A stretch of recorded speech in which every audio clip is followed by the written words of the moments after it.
Hi, this is Jeannie from Central Church. Again, we're trying to catch up on some readings that we've kind of fallen behind on. So today our reading is from 1 Samuel chapter 13. Samuel rejects Saul's dynasty. Saul was 30 years old when he became king, and he ruled over Israel 42 years. Saul selected 3,000 men from Israel.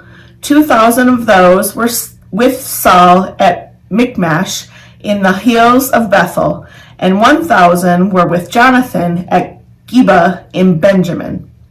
He sent the remaining men home. Jonathan attacked the Philistine fort at Geba, and the Philistines heard about it. So Saul sounded the alarm throughout the land and said, "Hebrews, listen up." When all Israel heard that Saul had attacked the Philistine fort and that Israel was hated by the Philistines, the troops were called to Saul's side at Gilgal. The Philistines also were gathered to fight against Israel. They brought 30,000 chariots with them, 6,000 cavalry, and as many soldiers as there is sand on the seashore to fight Israel. They marched up and camped at Michmash, east of Bethaven. When the Israelites saw that they were in trouble and that their troops were threatened, they hid in caves, in thickets, among rocks, in tunnels, and in cisterns. Some Hebrews even crossed the Jordan River, going into the land of Gad and Gilead.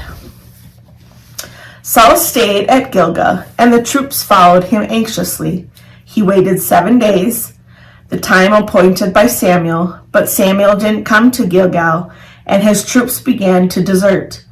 So Saul ordered, "Bring me the entirely burned offering and the well-being sacrifices." Then he offered the entirely burned offering.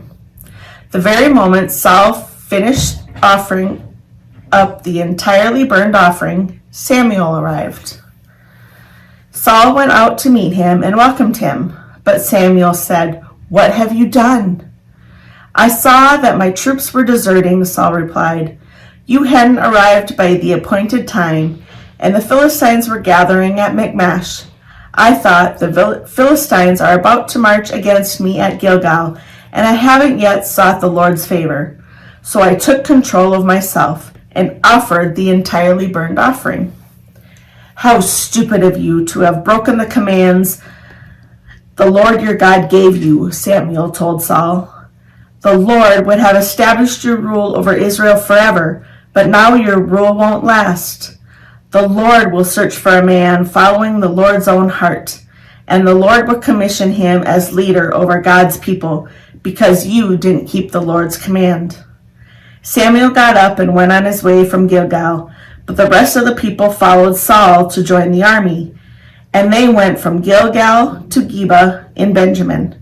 Saul counted about 600 men still with him. Saul, his son Jonathan, and the people who were with him stayed at Geba in Benjamin, while the Philistines camped at Michmash. 3 raiding parties left the Philistine camp. One took the road to Ophrah toward the territory of Shual. Another took the road to Bethhoron, and the last took the border road that overlooks the Zeboim Valley toward the desert. No metalworker was to be found anywhere in Israelite territory because the Philistines had said the Hebrews must not make swords and spears. So every Israelite had to go down to the Philistines to sharpen their plowshares, mattocks, axes, and sickles. The cost was 2/3 of a shekel for plowshares and mattocks, but 1/3 of a shekel for sharpening axes or for setting goads.